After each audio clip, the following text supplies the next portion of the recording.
अधिकतर तो पढ़े लिखे लोगों ने कभी भी परमात्मा को स्वीकार किया ही नहीं था।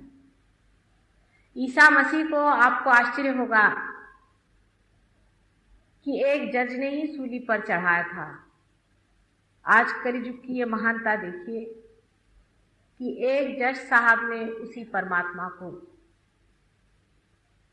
स्वीकार ही नहीं किया है, किंतु उसका इतना सुंदर वर्णन किया। वे स्वयं ही बहुत बड़ी विभूति पूर्व जन्म जन्मांतर से रही हैं। वे अपने बारे में अभी कुछ इतना जानते नहीं हैं।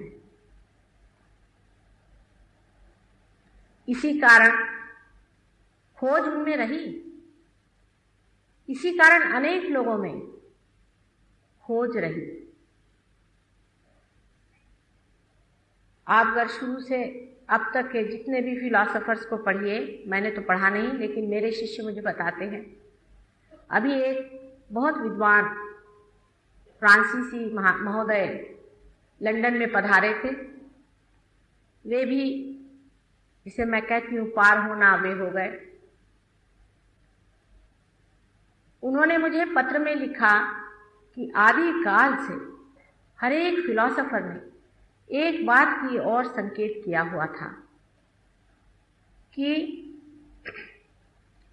हम जो जड़ वस्तु हैं, हमारा मन भी जो जड़ वस्तु है, फाइनाइट है,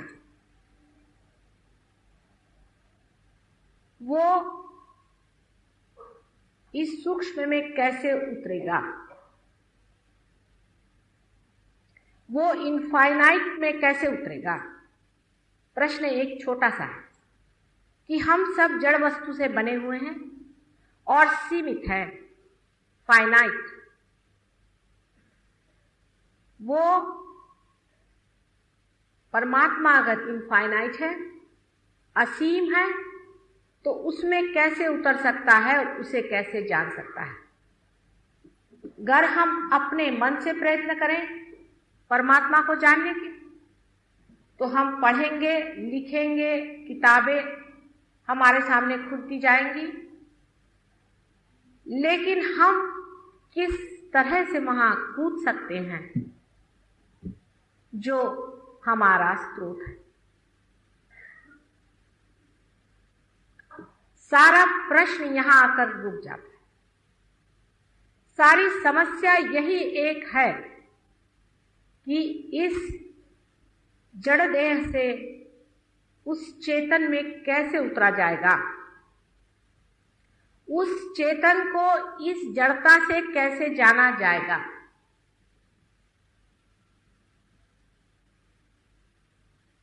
इसीलिए आज तक कभी भी कोई परमात्मा की बात करता है तो लोग उस पर हंसते हैं। ज्यादातर कहते चलो इन्होंने बात की है, कुछ परमात्मा तो है ही। अगर इधर उधर की कोई और बातें कही जाएं कि देखिए संसार कैसे चल रहा है, पृथ्वी कैसे चल रही है, पृथ्वी की इतनी गति होते हुए भी हम लोग कोई गिर नहीं रहे हैं, आदि अनेक तर्क वितर्क दे करके भी अगर बुद्धि से ये मान लिया जाए कि इसके पीछे में कोई एक महान शक्ति है जो इस संसार को चला रही है,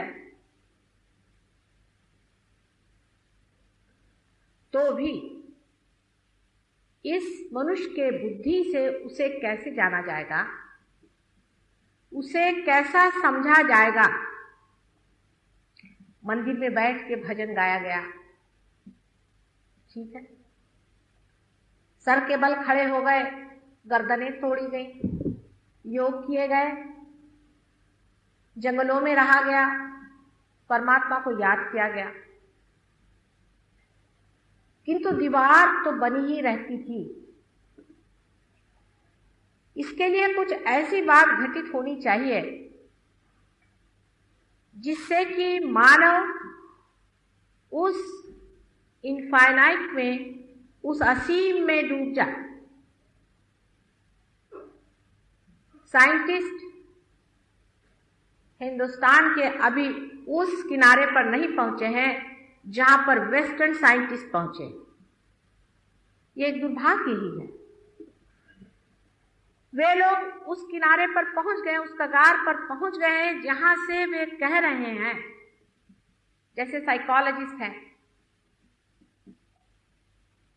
मनोवैज्ञानिक, वो ये कह रहे हैं कि अब साइकोसिंथेसिस होना चाहिए किसी तरीके से। माने ये कि हमारा मन अनेक हिस्सों में जो बटा है उसको किसी तरह से एक होना चाहिए।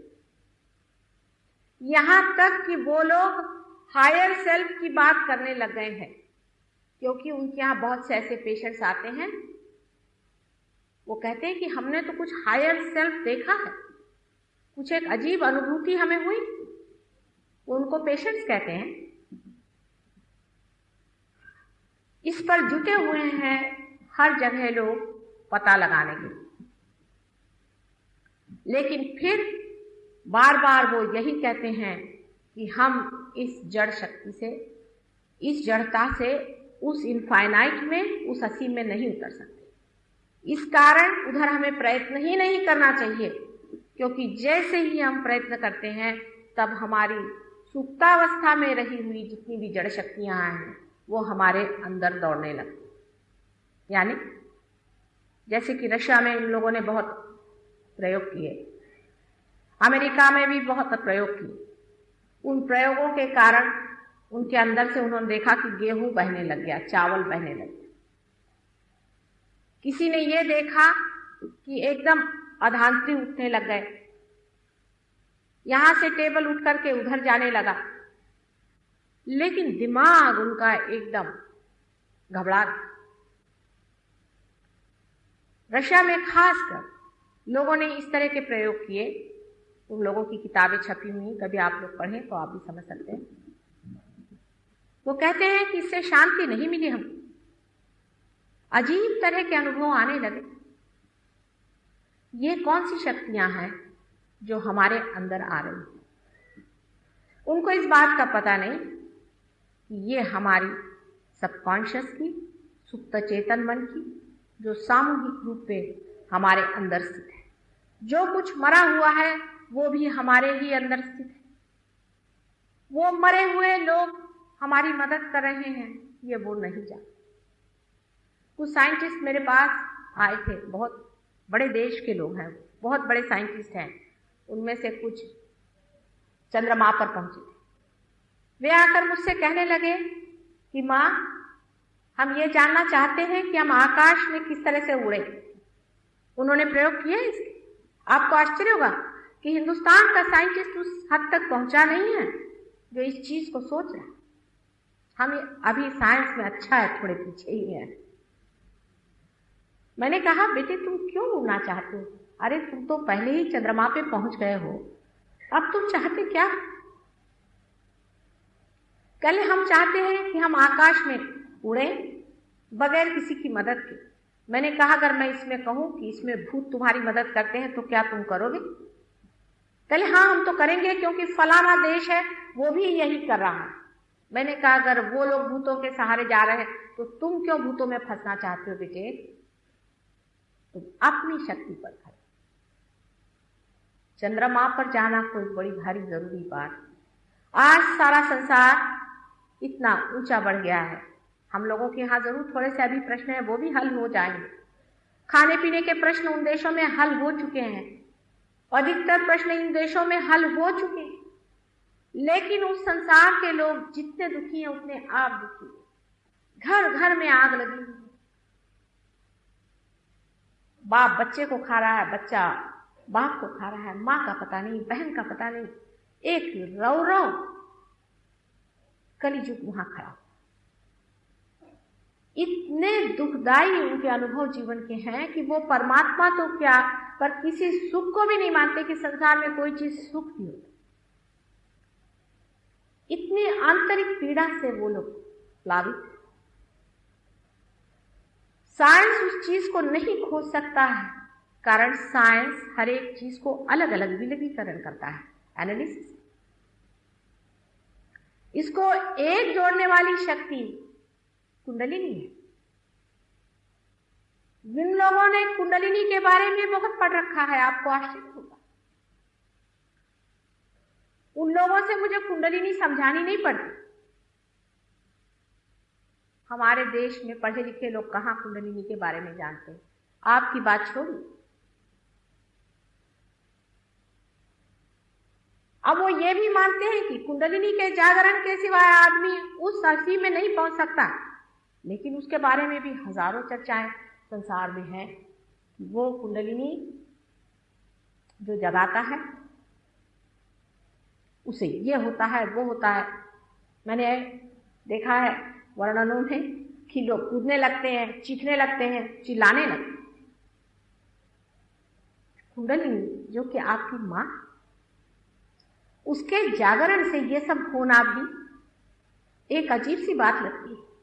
इसका अर्थ सही यह है कि वो कुंडलिनी का जागरण न होते हुए किसी दुष्ट प्रवृत्ति का जागरण है।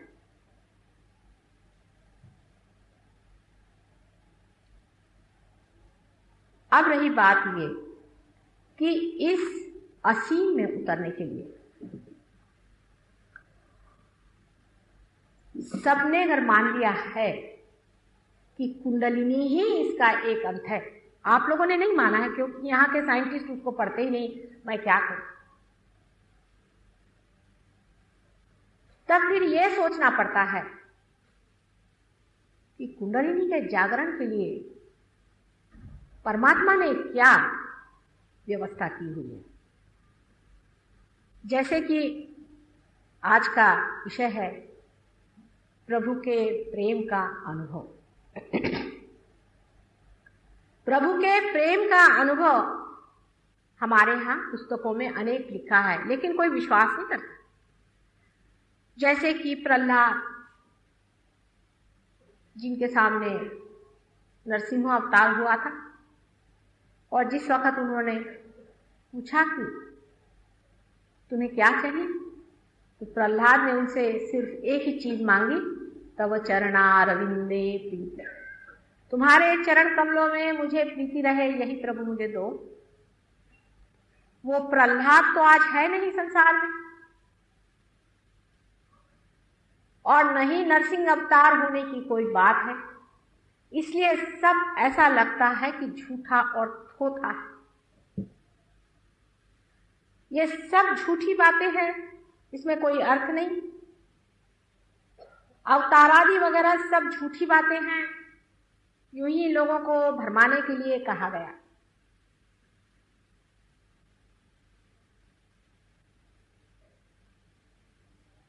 ठीक है, मनुष्य अपने को इतना बुद्धिमान समझने लग गया है, ये एक तरह से अच्छी बात है। लेकिन जब आप कहते हैं कि कलियुग आ गया है और महान घोर कलियुग आ गया है, उसके दंश से हर एक आदमी जब पूरी तरह से छटपटा रहा है, कैंसर जैसी बीमारियां शरीर को खा ले रही है, दुख के पहाड़ इंसान पे लुटे जा रहे हैं, किसी का भरोसा नहीं रहा, कोई किसी का भाई नहीं, कोई किसी की बहन नहीं, कोई रिश्ता संसार में पूरा बैठता नहीं। उस वक्त परमात्मा के प्रेम की बात कहना किसे मंजूर होगा? बात कहने की नहीं है। इसी वक्त में कभी भी संसार में हुआ नहीं, इस तरह से प्रभु प्रेम का वर्षाव हो रहा है चारों तरफ से। आपको दिखाई नहीं दे सकता, आप इसे जान नहीं सकते, ये मैं मानती हूं, कारण आपको ऐसा ही बनाया गया कि उस अचेतन मन को, उस अनकॉन्शियस को, जिसकी बातचीत आज साइकोलॉजिस्ट कर रहे हैं, जिसके बारे में पूर्ण वर्णन हो चुका कि कुछ अनकॉन्शियस अचेतन मन है, वो हमें किसी तरह से मदद कर रहा है, लेकिन हमारा उससे कनेक्शन नहीं है। वो अपना कनेक्शन बनाए हैं, उसकी छत्र छाया है, लेकिन हम उसे नहीं पा पाते। वो अनेक तरह से आपकी मदद कर रहा है।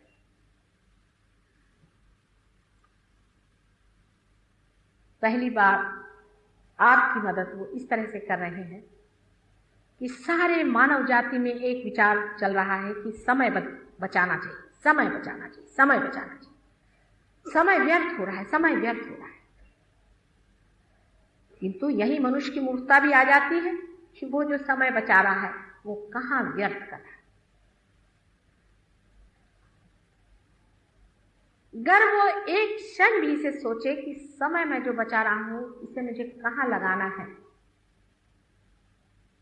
तो उसमें संतुलन आ जाएगा।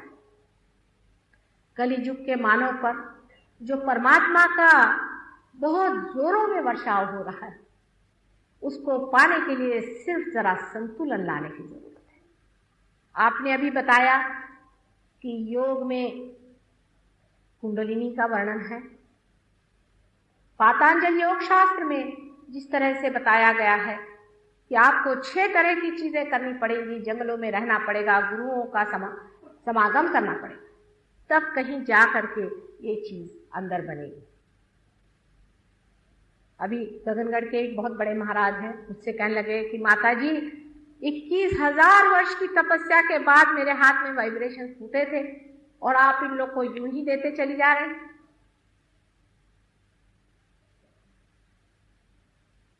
आपने अगर शंकराचार्य जी को पढ़ा होगा तो उन्होंने भी चैतन्य लहरियों पर अनेक श्लोक लिख दिए। या तो वो बिल्कुल ही झूठे थे और झूठे नहीं थे, तो वो लहरियां गई कहां जिनके बारे में उन्होंने बताया था।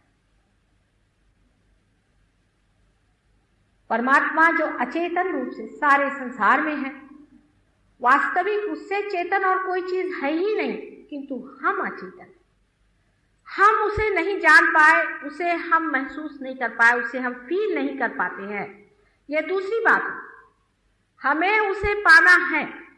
फिर आप किसी भी धर्म के हो, किसी भी व्यवस्था के हो, किसी भी रेस के हो, किसी भी देश के हो, आज कलियुग में उसका साक्षात होना ही पड़ेगा।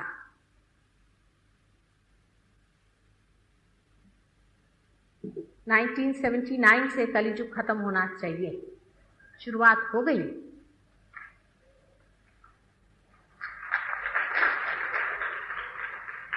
और 1999 में सत्ययुग आने की बात है पूर्ण।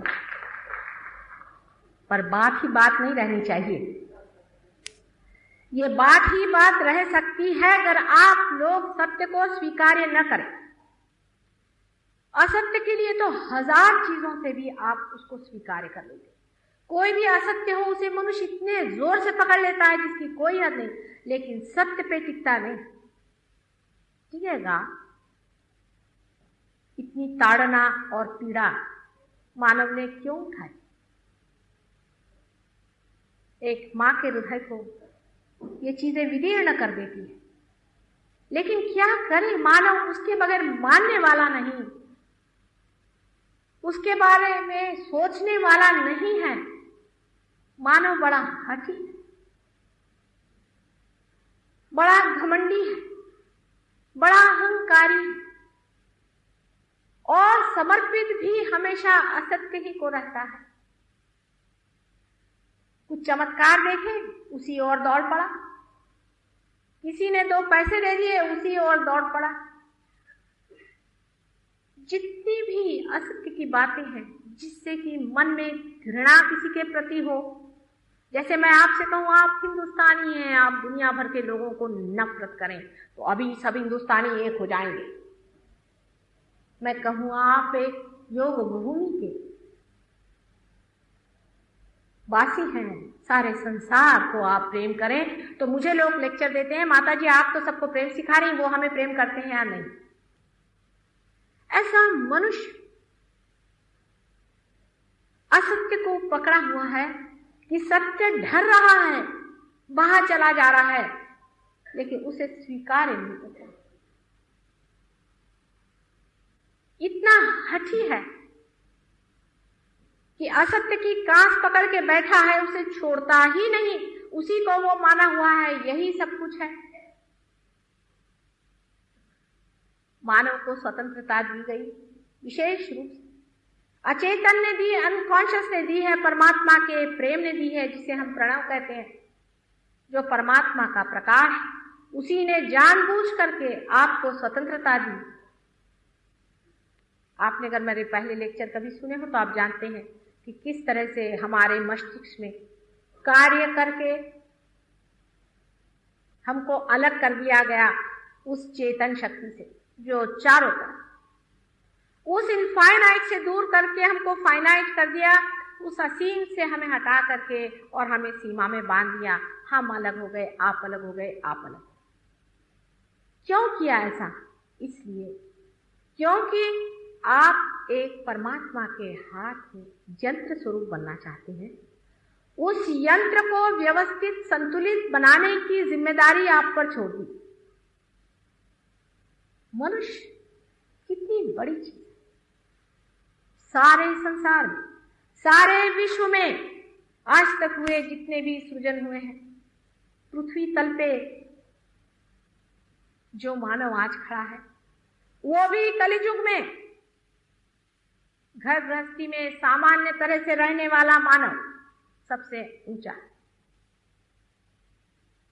वो जितना पा सकता है कोई भी संसार में नहीं पा सकता। एक बड़े भारी संतुलन की जरूरत थी।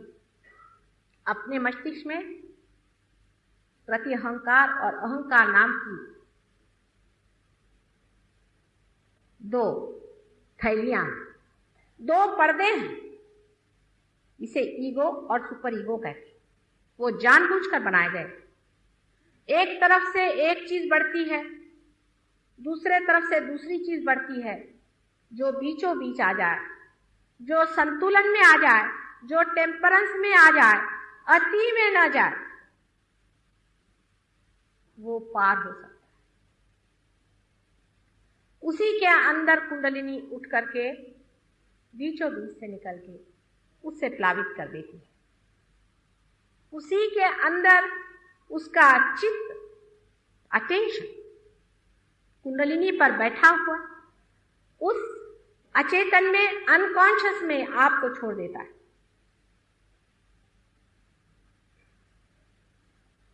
जैसे ही यह घटित होता है वैसे ही ऊपर से अचेतन अंदर बहने लगता है। आप एकाकार उस सागर से हो जाते हैं।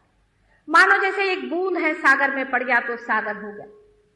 सागर की लहर के साथ उठ रहा है और गिर रहा है। उससे कोई पूछता है, अरे भाई तू क्या कर रहा है? तो मैं क्या कर रहा हूं, ये तो जा रहा है और आ रहा है। उसके अंदर से लहरें बहना शुरू,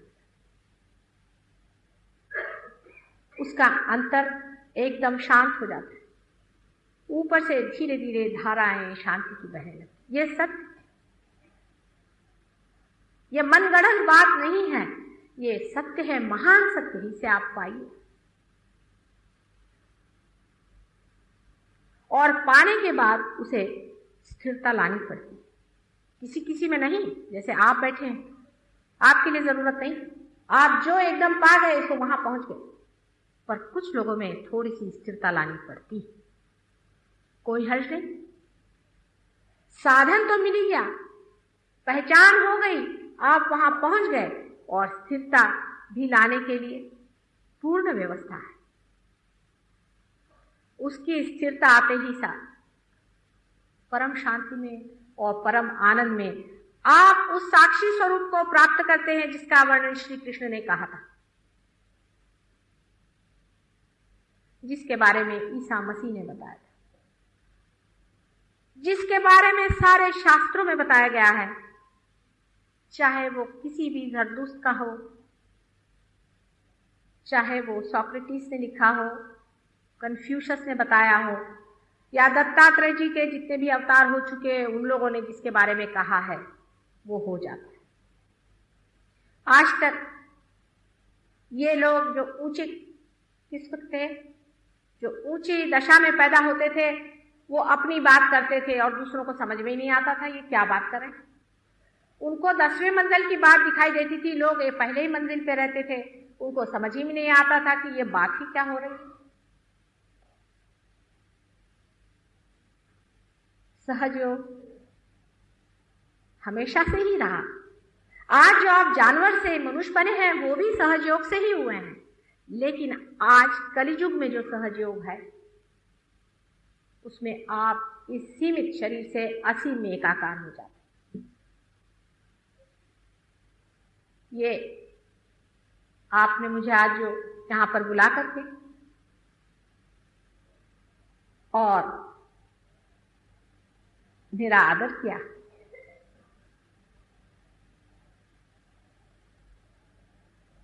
उसका कहना यही है कि इस आदर में उस परमात्मा का आदर करिए जो आपके दरवाजे पर बिल्कुल खड़ा हुआ।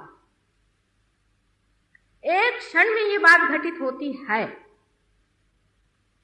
और फिर आनंद की उपलब्धि होती है।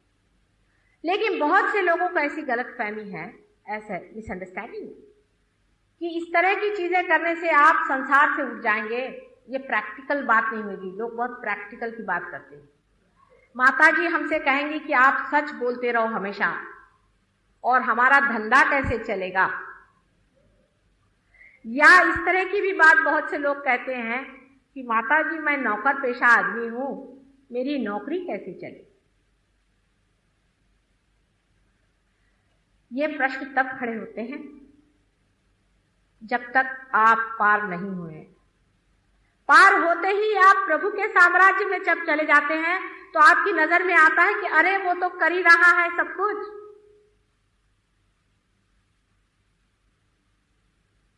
एक उदाहरण के लिए बात बताएं कि सहज योग में कोई भी मनुष्य 70 साल से पहले नहीं मर सकता अगर वो पार हो गया है।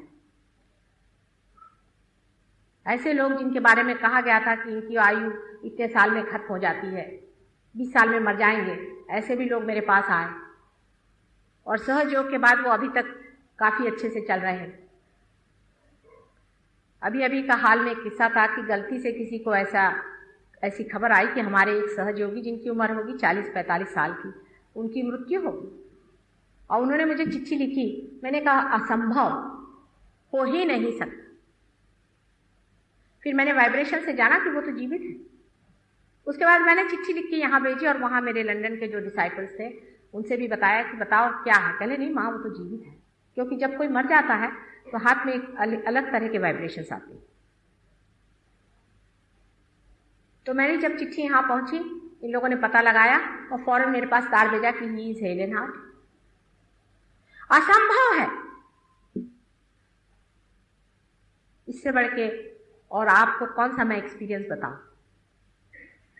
कैंसर की बीमारी, आप जानते हैं कि हम लोगों ने अनेक कैंसर के रोग ठीक किए हैं, लेकिन हम लोग यही धंधा नहीं करते, पहले बता दें, क्योंकि ऐसे बताते ही साथ सब लोग कैंसर के रोग लेकर मेरे पास आ जाते हैं। ऐसे ही ईसा मसीह के साथ हुआ था। उन्होंने तो 21 आदमियों को ठीक किया था, लेकिन हमारे तो एक एक शिष्यों ने 500-500 लोगों को ठीक किया है। अभी एक साहब राहुरी से आए हैं, राहुरी की यूनिवर्सिटी के हैं, ब्रेन कैंसर का पेशेंट था, उसको ठीक कर दिया। हाँ, कैंसर सहज योग के सिवा ठीक नहीं हो सकता है, ये मैंने पहले भी कहा था और आज भी कहती। और हेल्थ मिनिस्ट्री में भी हम लोग जाने वाले हैं। लेकिन प्रॉब्लम हमारे लिए ये है कि जैसे ही हम कहेंगे हम कैंसर ठीक करते हैं, सारे कैंसर के बीमार ठीक करते करते हम डॉक्टर कब बनाएंगे। हमको तो लोगों को पार कराना है, और जिस वक्त वो पार होते हैं उनकी कैंसर की बीमारी ठीक होनी ही पड़े। हर एक तरह की बीमारी ठीक हो जाए।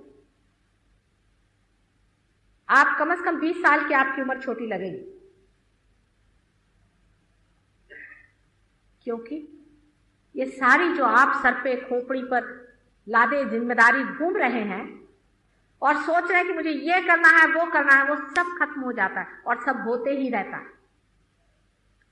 सब काम बनते रहता है, होते रहता है। जैसा हम चाहते हैं वो हो जाना होता नहीं है।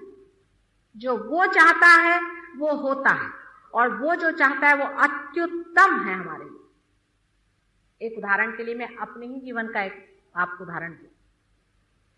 मेरे पति पहले, आप जानते हैं, शिपिंग कॉरपोरेशन में चेयरमैन थे और उनके लिए एक बड़ी भारी नौकरी इंग्लैंड में ऑफर हुई थी, लेकिन किसी कारणवश पॉलिटिकल बात थी तो उनका वहाँ अपॉइंटमेंट नहीं हुआ और कुछ नीची तरह की नौकरी मिली, तो उन्होंने जाना ठीक नहीं सकता। लेकिन मैं मजे में मस्ती में थी। उन्होंने कहा तुम्हें कुछ नहीं लगता? मैंने कहा मुझे क्या फर्क पड़ने वाला, मैं जहाँ भी हूँ। मुझे तो इसमें कोई फर्क नहीं पड़ने वाला, तुम क्यों परेशान हो? मैं तो बहुत आनंद से, और जो कुछ होता है सो भले ही के लिए होता है, ऐसा ही सोचना चाहिए। परमात्मा का हर एक चीज में कोई ना कोई संकेत है। मैंने कहा अगर आप नौकरी को इतनी बड़ी चीज समझते हैं तो उसमें भी परमात्मा का कोई संकेत ही होगा।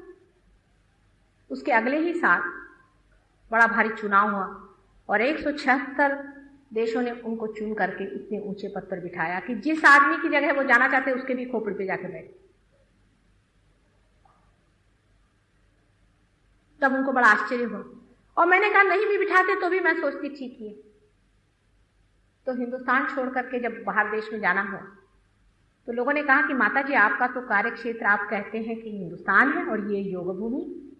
मैंने कहा योग भूमि तो है लेकिन जितने योगी हैं सब इधर ही पैदा हुए हैं, क्या करूं? सच बात। आपको आश्चर्य होगा कि हिंदुस्तान के सारे योगी आजकल उधर ही पैदा हुए हैं, यहां नहीं। यहां तो कीचड़ जैसा मुझे लगता है, आप माफ करें लेकिन है। उन लोगों को आप एक एक को देखिए तो आपको आश्चर्य होगा कि कितनी महान व्यक्ति एक।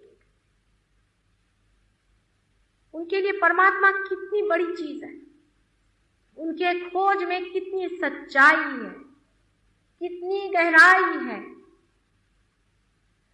सर्वस्व अर्पण करके भी वो चाहते हैं कि हर पल इसी में बने।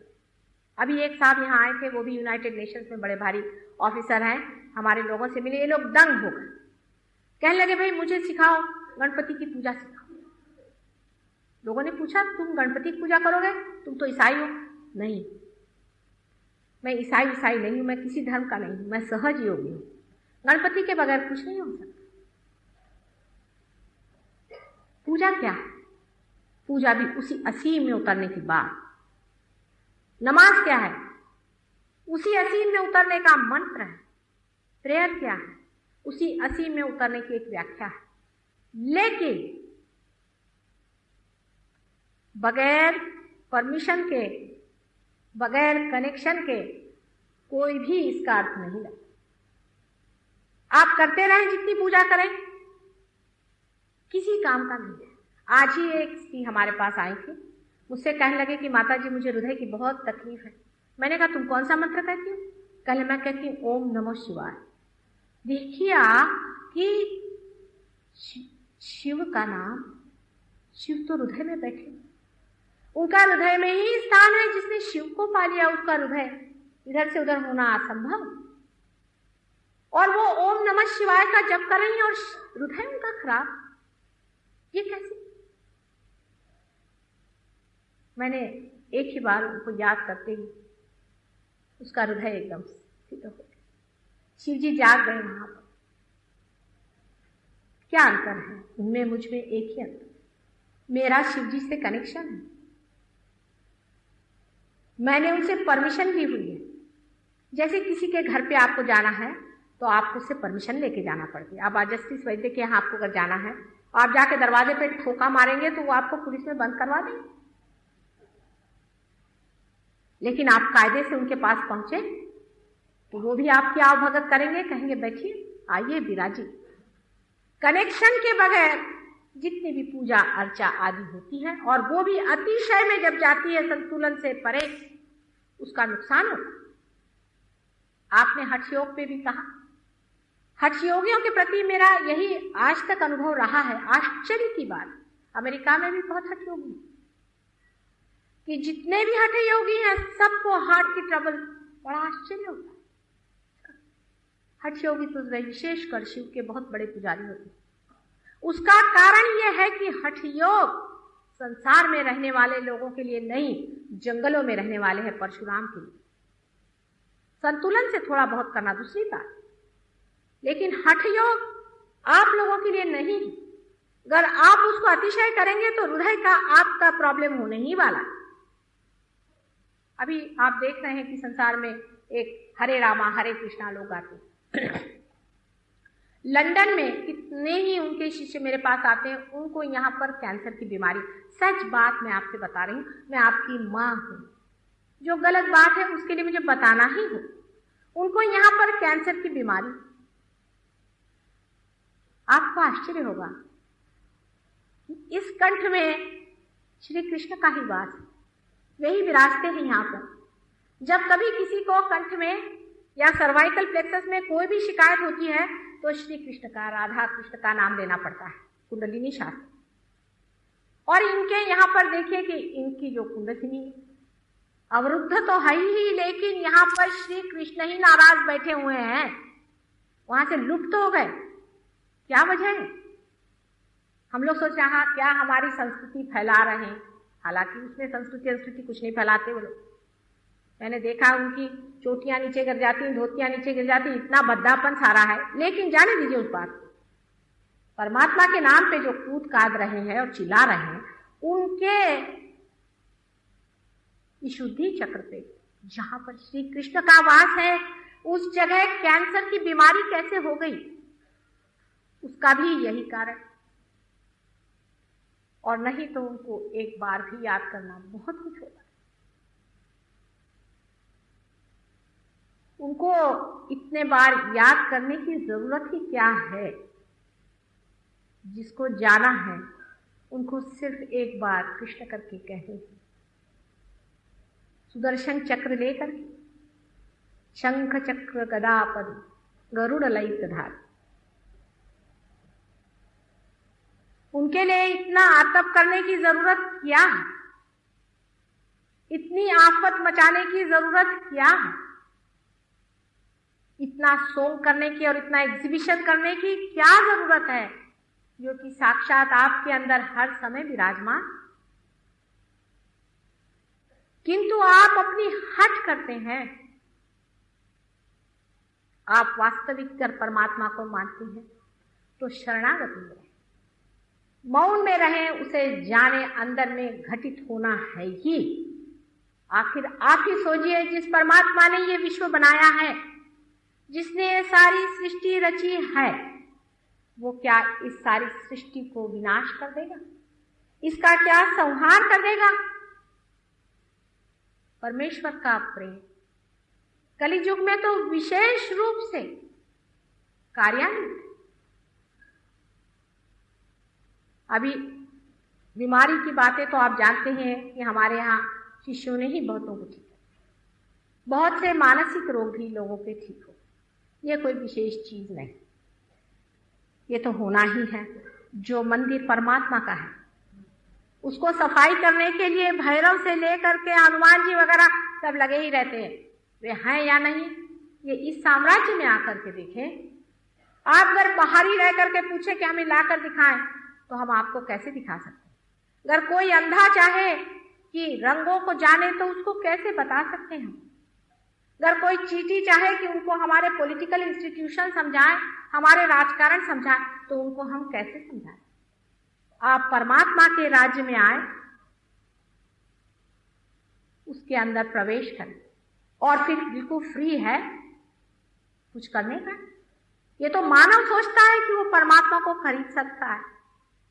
ये तो मानव की बुद्धि है जो उसको सोचता है इस तरह से कि मैं उसको अपना सकूं। नहीं, उसमें समाना हो, उसमें समर्पित होना पड़ेगा। आप आइए इस साम्राज्य, परमात्मा के प्रेम के साम्राज्य में आने से आप अनेक सहयोगी यहाँ पर हैं, उनके अनुभव अगर लिखने जाओ तो न जाने कितनी किताबें हो जाएं, लेकिन सहयोगी बहुत धीरे धीरे बनता है। जैसे कि भूतों की संख्याएं अनेक होती हैं। कोई अगर भाषण देता है तो उसके हजारों लोग शिष्य हो जाएंगे, क्योंकि वो आप पे मोहिनी मंत्र डाल देगा, आप मोहिनीवत सुनते रहेंगे। जब भाषण खत्म होगा पता नहीं चलेगा, आपका दिमाग खराब हो जाएगा, आप विचित्र लीलाएं करने लग जाएंगे। आपके बीवी बच्चे कहेंगे कि ये पता नहीं कैसे साधु जी के ये हो गए कि बीवी को सुबह शाम मारेंगे, उधर साधु बाबा के पास जाके बैठेंगे। वो आपसे रुपया मांगेगा, पैसा मांगेगा, आप उससे लुटाते। ये मानव की बुद्धि है, उसे मैं क्या करूं? धीरे धीरे सहयोगी बनते जाता है। सत्य हमेशा धीरे धीरे होता है। अगर मुझे प्लास्टिक के फूल बनाने हैं तो 1 घंटे के अंदर हजारों फूल बन सकते हैं मशीन से, लेकिन मुझे अगर असली गुलाब के फूल खिलाने हैं तो उसमें थोड़ा सा समय जरूरी है। फिर भी कलियुग में ही ये विशेषता है। कि प्रभु का प्रेम इतना उमड़ पड़ा है, इतनी उनकी अनुकंपा बह रही है कि अनेक जन्मों में मैंने ये प्रयत्न किए हैं, सिर्फ इसी जन्म में और इसी कलियुग के विशेष प्रांगण में ही अनेक लोग क्षण में पार हो जाते। सर्वसाधारण, अत्यंत साधारण लोग। कृष्ण ने भी, उसके जमाने में हमने भी बड़ी मेहनत की थी गोप गोपियों को पार कराने की, खास जमा नहीं मांगा। क्राइस्ट के कोई भी शिष्य पार नहीं हो सकता। बहुत प्रयत्न किया, बड़ी मेहनत करी, कोई नहीं पार हो। उस जमाने में आप भी थे, आप लोगों में से भी कुछ लोग। आज वही लोग आप में बैठे हुए हैं। आप कोई आज के नहीं है, जन्म जन्मांतर के खोजने वाले हैं। आप जंगलों में घूमते रहे पहले जमाने में, गुरुओं के पास में भागते रहे। हजारों वर्ष की आपकी जिंदगी है, आज आप उसको फलीभूत होने के लिए अगर आए हैं, अब क्षण में हो जाता है, उसमें शंका कैसे? इसका वचन बहुत पहले दिया गया था कि कलयुग में ही ऐसा काल आएगा, और वो हो रहा है। इसमें इतना आश्चर्य क्या? इसमें इतनी शंका क्यों, इतना वितर्क क्यों, इतना विलंब क्यों? सहज योग में आने से आप जानते हैं कि 7 चक्रों का खेल है।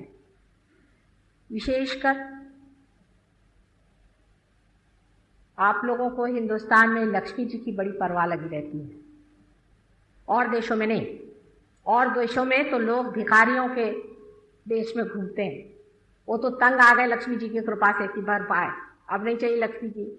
अभी मैं गई थी मोम्बासा में, तो वो लोग कह रहे थे कि माता जी लक्ष्मी जी तो बहुत है, लेकिन अब शांति दीजिए, हमारे तो बीवियों के दिमाग खराब हो गए, हमारे तो घरों में आफत पड़ गई, सब बच्चे पागल हो गए, मेंटल डिरेंजमेंट है, सबसे ज्यादा यहाँ पे सुसाइड्स हो गए।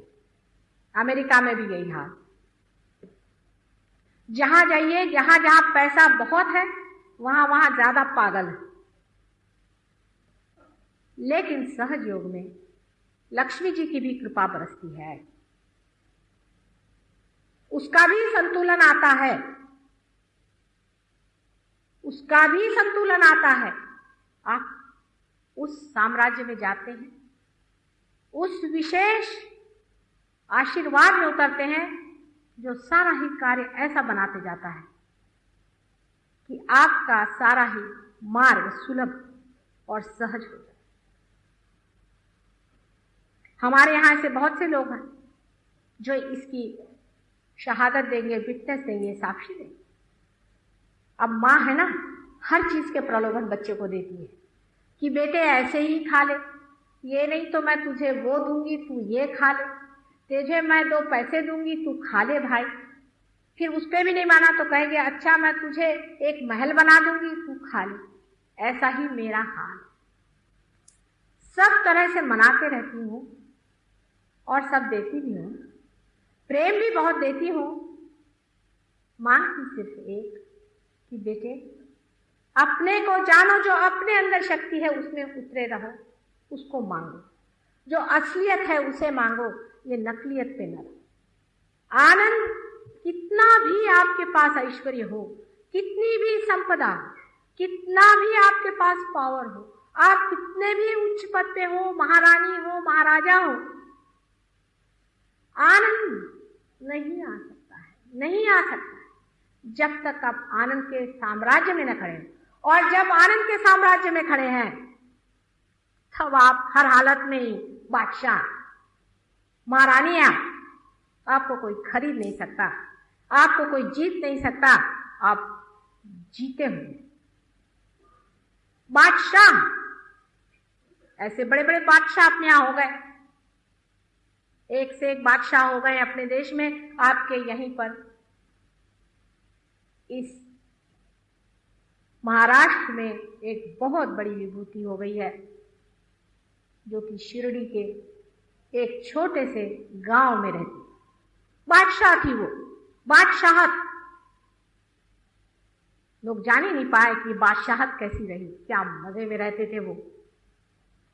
हमारे इस भारतवर्ष में गुरु नानक जैसे दूसरे एक बादशाह हो गए, कबीर जैसे तीसरे बादशाह हो गए, इन्होंने कोई राज भोगे थे?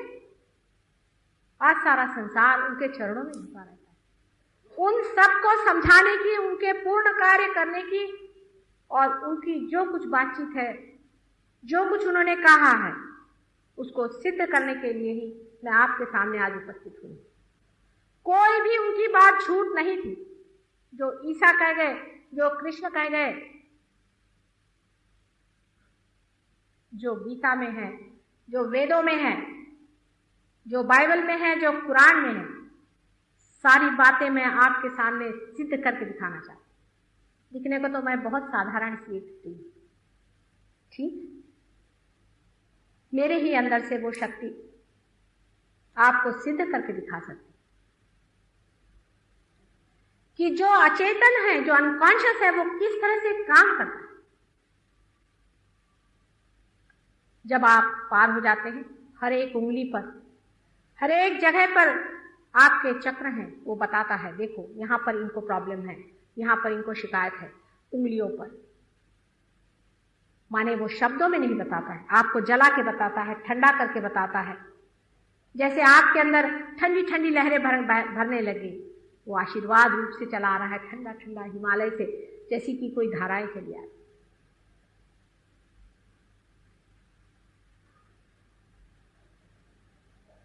ये सब्जेक्टिव नॉलेज है, माने कर्ता का ज्ञान है। आप कर्ता हो जाते हैं, आपके अंदर कर्ता का ज्ञान आता है, माने आप वही हो जाते जो आप हैं। बाहर पढ़ने की कोई जरूरत, किताबों में देखने की कोई जरूरत नहीं है, सब यहीं पे लाइब्रेरी है। कोई बड़े बड़े विद्वान मेरे सामने आते हैं, कहते माता जी आप तो वहां की बात करें धेरंड संहिता की। मैंने कहा भाई संहिता तो छोड़ो, मैंने कभी उपनिषद भी पढ़े नहीं, कभी गीता भी पढ़ी नहीं, तो फिर ये जाना कैसे? क्योंकि जहां से जाना जाता है वो तो अंदर ही है, अपने दिमाग में ही सारा बैठा हुआ है ना। आपके अंदर अगर लाइब्रेरी, आप जो चाहे खोल लीजिए, पढ़ लीजिए। आप पूर्ण ज्ञान में हो जाते हैं, फिर जो आप बोलते हैं वो सत्य है। आप पूर्णतः सत्यमय हो जाते हैं। जो भी आप कहते हैं उसका आप साक्षात करा सकते हैं।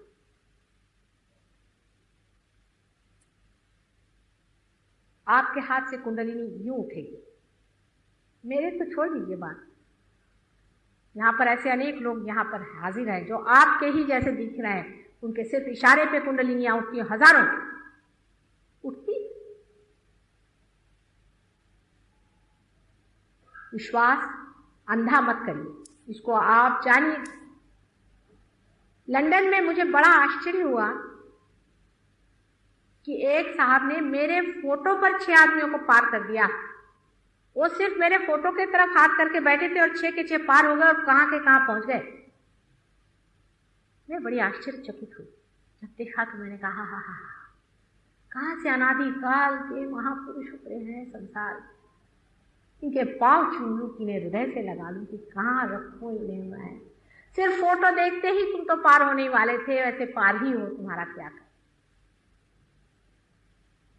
दूसरा बड़ा भारी आशीर्वाद संसार में हो रहा है, जिसकी शायद आपको खबर न हो। बहुत से छोटे बच्चे जिनकी उम्र 8 साल से नीचे है, कुछ तो 12 साल के भी मैंने देखे, अमेरिका में भी है, लंदन में तो बहुत है और यहां पर भी है। बड़े बड़े जीव पैदा हुए, सारा कुंडलिनी शास्त्र में पारंगत है। आज ही एक लड़का छोटा सा 5 साल का अपने बाप ही के मारा जा रहा था, नाभि चक्र पे मारा जा रहा था, उसके आज्ञा चक्र पे मारा जा रहा था। वो समझ रहा था इसकी ये चीज पकड़ गई, उसकी वो चीज पकड़ गई, उसको कुछ बताना नहीं था, मारे जा रहा था। छुड़ा के ही छोड़ा उसने, जब तक उसका छूटा नहीं उसके 2-4 लगाए गुस्से और उसको छुड़ा लिया। साक्षात ज्ञान, उनका एक एक हाथ का इशारा, उनकी एक एक चलन, उनकी एक एक बातचीत, सब में ज्ञान। हमारी भी एक नातिन है, दोनों नातिन मेरे बहुत पहुंचे हुए हैं। दोनों ऐसी पैदा हुई बड़ी। एयरपोर्ट पे हम लोग गए तो यूं यूं यूं हाथ चला लगे। मैंने कहा क्या कर रही हूँ? नानी सबको बांध रही हूँ, इतने कितने काले यहाँ पे घुसे हुए। काले का मतलब उनका होता है जिसे आप कहते हैं नेगेटिव। सबको बांध रही हूँ। इतनी छोटी सी 3 साल की थी तो बताने लगे कि सहयोगियों से बताती थी, देखिए हमारा मन जो है घोड़ा है, घोड़े पर बैठिए, घोड़े को अपने ऊपर मत बैठने दीजिए और हमेशा सफेद घोड़े पर बैठना। देखिए कलयुग में कहा गया है कि सफेद घोड़े पर सवारी हो। 3 साल की उम्र में छोटा बच्चा बताता। ऐसे अनेक बच्चे हमने देखे हैं जो आपके भारतवर्ष में भी मैं कहती हूँ कम से कम 300 बच्चे मैंने देखे हैं। क्योंकि कितना भी रौ कलयुग हो ये लोग जन्म लेंगे ही, आए हैं। और इसके अलावा राक्षस भी जन्म ले रहे हैं, नहीं तो कलयुग रंगेगा कैसे। और बहुत से जानवर भी जन्म ले रहे हैं। साधारण मनुष्य जरा कचराते हैं जन्म लेने में, क्योंकि वो जानते हैं कि हालात बहुत खराब है।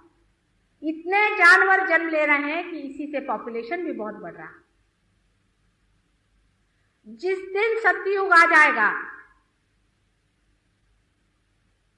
ये संख्या अपने आप घट जाएगी।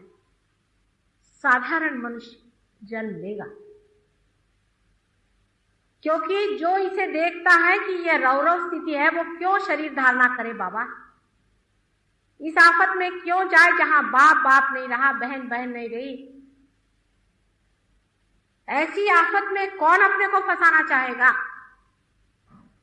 ऐसे महान विभूतियां तो जन्म ले रही हैं ही, लेकिन उनके साथ दूसरी शक्तियां भी जन्म ले रही।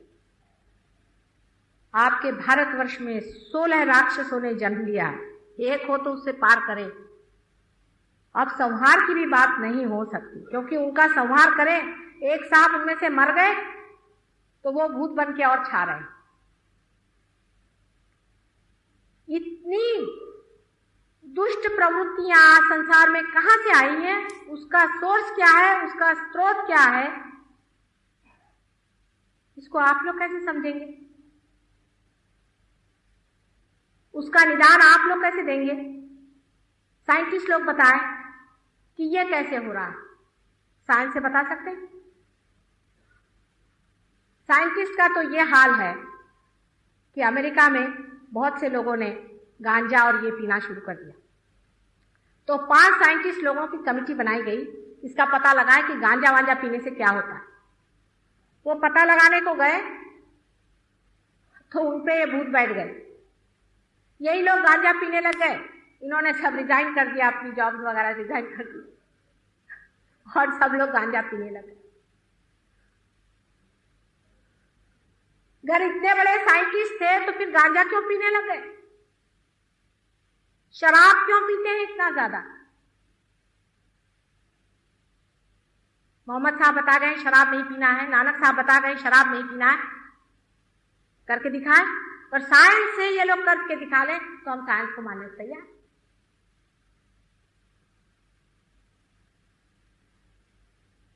ये लोग क्या खुश हैं।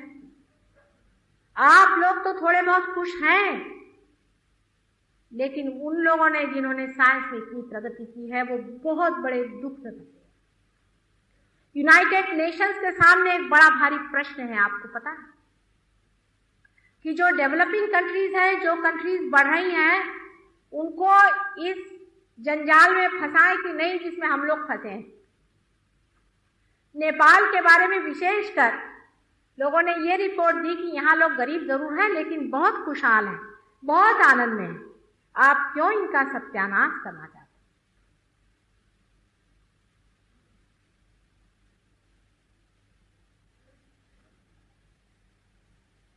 आप लोगों को भी देखकर बहुत से लोग कहते हैं कि हिंदुस्तानी अब भी बहुत संतुलित है, अब भी बहुत ठीक है, अब भी इतनी दुख की पराकाष्ठा में नहीं पहुंचे। इनको क्यों तुम लोग डेवलप करके और इस चक्कर में फंसा रहे हो जिसमें हम लोग फंसे। फिर हमको ये सोचना है, क्या हम शॉर्ट सर्किट कर सकते हैं? क्या हम इस प्रगति को किसी तरह से छोटा कर सकते हैं? बिल्कुल कर सकते हैं आप,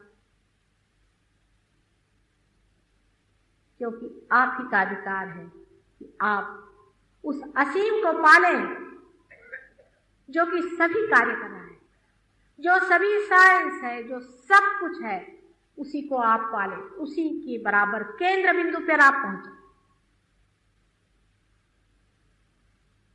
सहजयोग परमात्मा का प्रेम का आविष्कार। आज तक आप लोगों ने परमात्मा के प्रेम को जाना नहीं था, क्योंकि आपका कनेक्शन नहीं था। बस कनेक्शन मात्र हो। जो लोग इस हॉल के अंदर बैठे हैं वही ना तो मेरा भाषण सुनेंगे,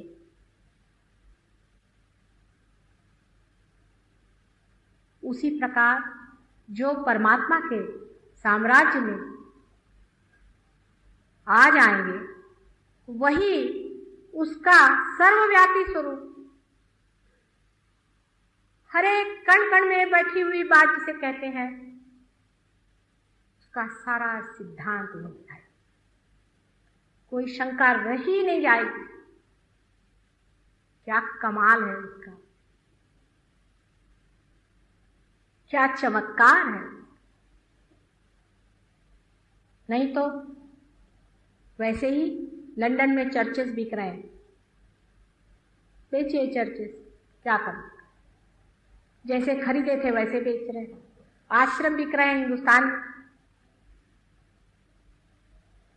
जब तक कोई जीवंत चीज संसार में नहीं दिखाई देगी, भगवान का नाम भी नहीं रह सकता ना।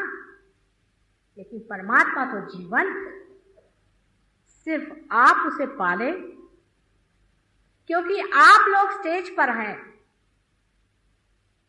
आप ही के थ्रू ये होने वाला है, आप ही की वजह से होने वाला है, क्योंकि आप लोग सब स्टेज पर हैं।